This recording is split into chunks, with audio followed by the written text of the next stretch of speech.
I'm Islamiyyah Omolola Uthman from Campus Radar.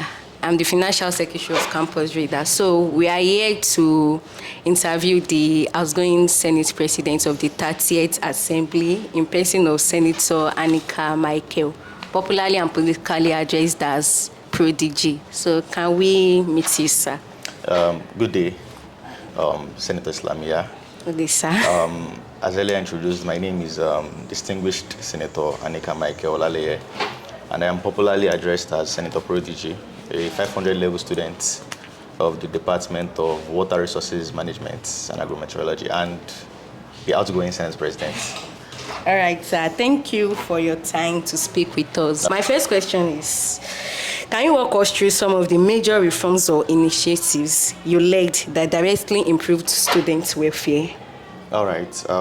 Thank you very much for the question. I think the first thing is, how would one define student welfareism? Because there are a lot of things that has to do with student welfareism. It is more than just the primary welfareism, like healthcare, finances, academics.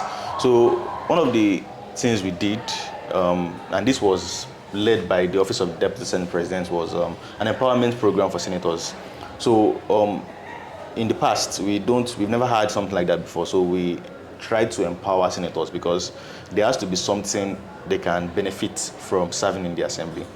So in the empowerment program, we had a politics session, we had a tech session, and we had a public speaking and session. So that's one of the things we did to improve the welfareism, but that was just for senators. So in the general aspect of welfareism, one of the things we did was the bills we moved.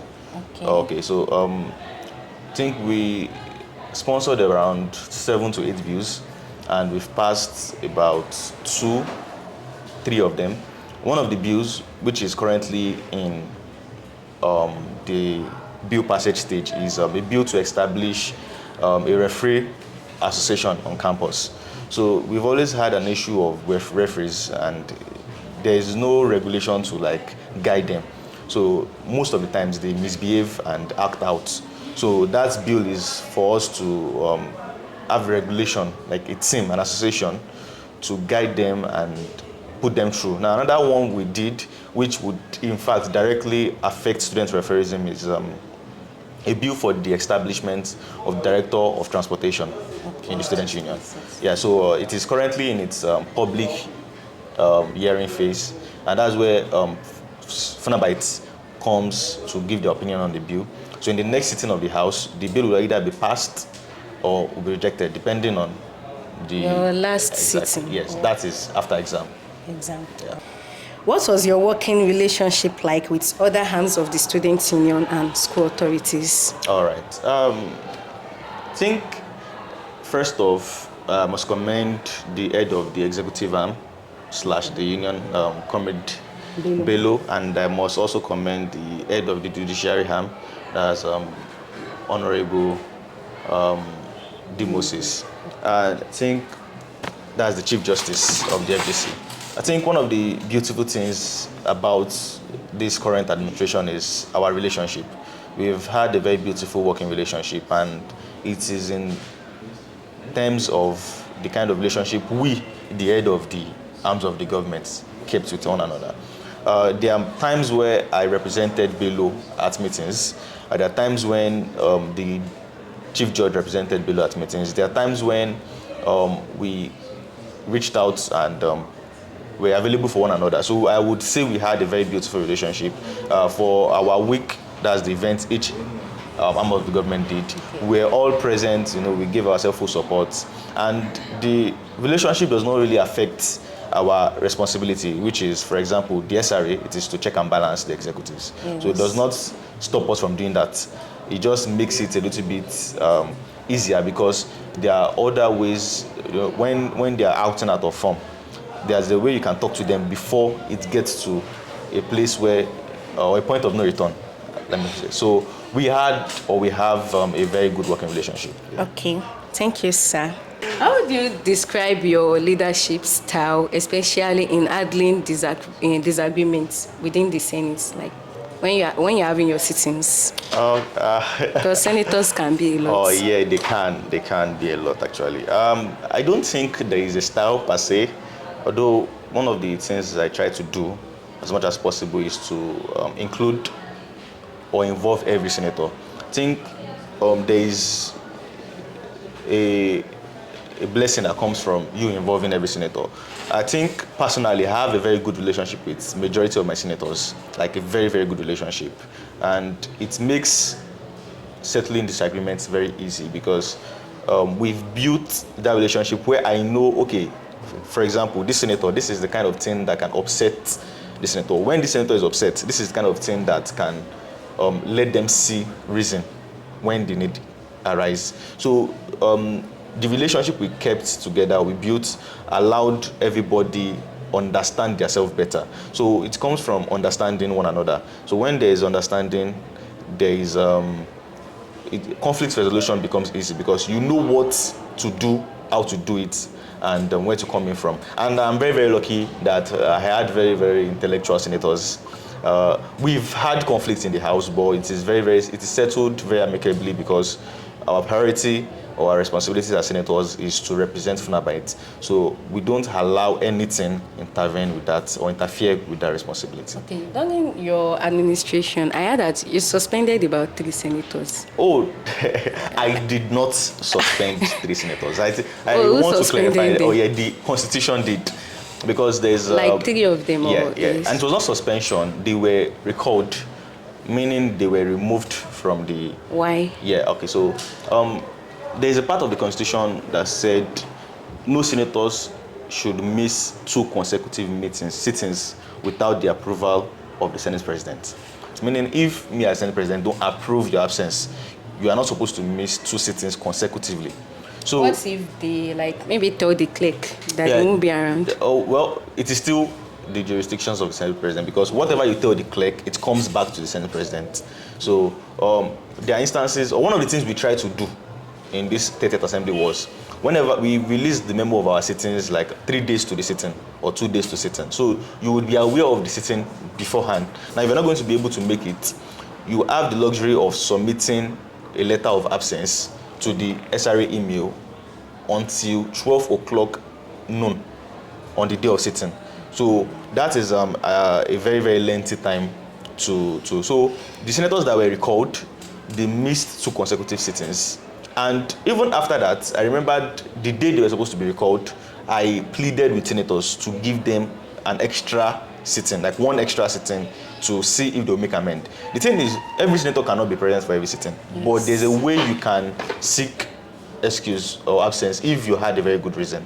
So those 3 senators in particular missed about 4 consecutive sittings without approval or a letter of absence. So obviously, those are not the kind of people we want in the assembly. We want proactive people. We want people that take responsibility of their actions. So it's led to them being recalled by the House. And I didn't do it. The Constitution did it. I need to be clear about that. So are they present in the House now? No. Once you are recalled, your constituency, that is your department, would submit a list or a name of whoever you want to represent you to FUNAAB. The FUNAAB would screen them, and if they pass the screening process, that's the results and other things that my department did not do that. Yes, I guess, ANN, because you recalled one of our senators. Yes, yeah, we did, and it's very sad.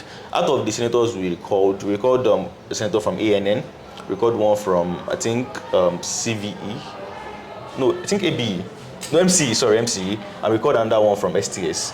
It was only STS that replaced the senator. So but I saw her during the FUNAAB election. Yeah, she was not present as a senator. As a probably senator. As an observer. Okay. Yeah, I thought she was. No, she wasn't. She wasn't. All right. We're very strict about that.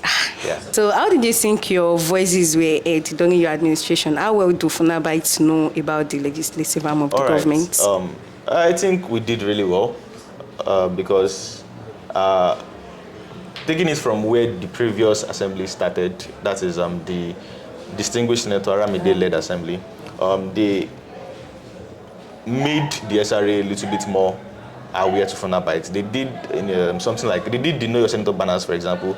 It allowed senators to know that, okay, we have senators that are representing us. So it allowed FUNAAB to know that we have senators representing us. So one of the things we did that promoted inclusivity was, there is no decision we want to make in terms of the ratification of the union budget, the bill passage and all of those things. We do something we call public hearing. That is where we allow FUNAAB to come and give their own opinion. So we've had about I think 3 or 4. Yes, they do. Funny enough, they do. That's the funny thing, they do. And our administration wanted to have one public hearing. None of them. It was only senators that were present. So we had to cancel. We were very, very lucky, and I think I need to commend my clerk, that is Senator Mariam, on that, because she used every should I say weapon, or should I say every tool, okay, at our disposal to allow FUNAAB come in. And another thing we did was our social media account.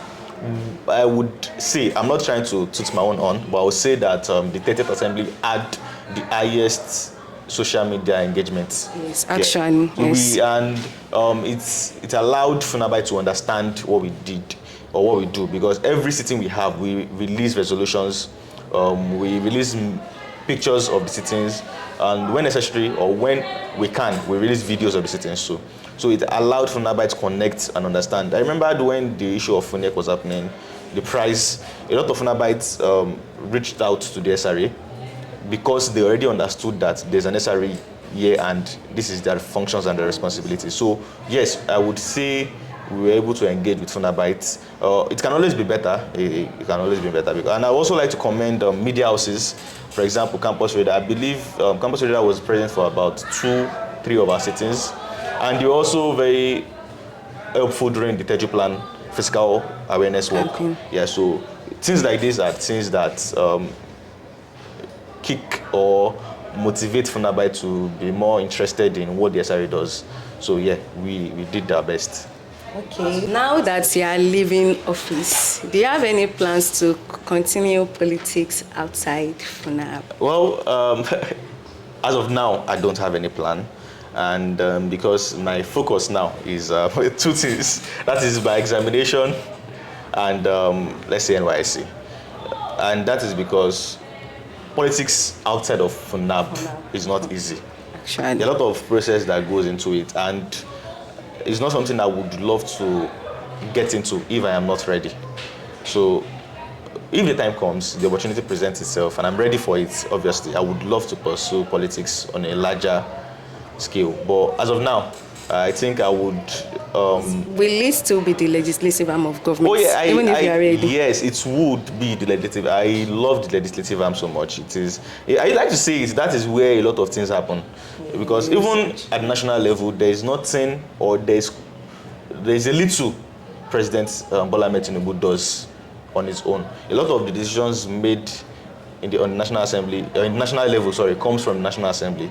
And that is to show you that the legislative arm of the government is not a mediocre arm of the government. We are very, very powerful, and that is why we need people with a great understanding of that power so they don't misuse it. So yes, I would love to pursue more in the legislative, but if not, I think I would actually prefer to be probably an SA, SSA, a commissioner, a minister, things like that. I think those are the appointment-based political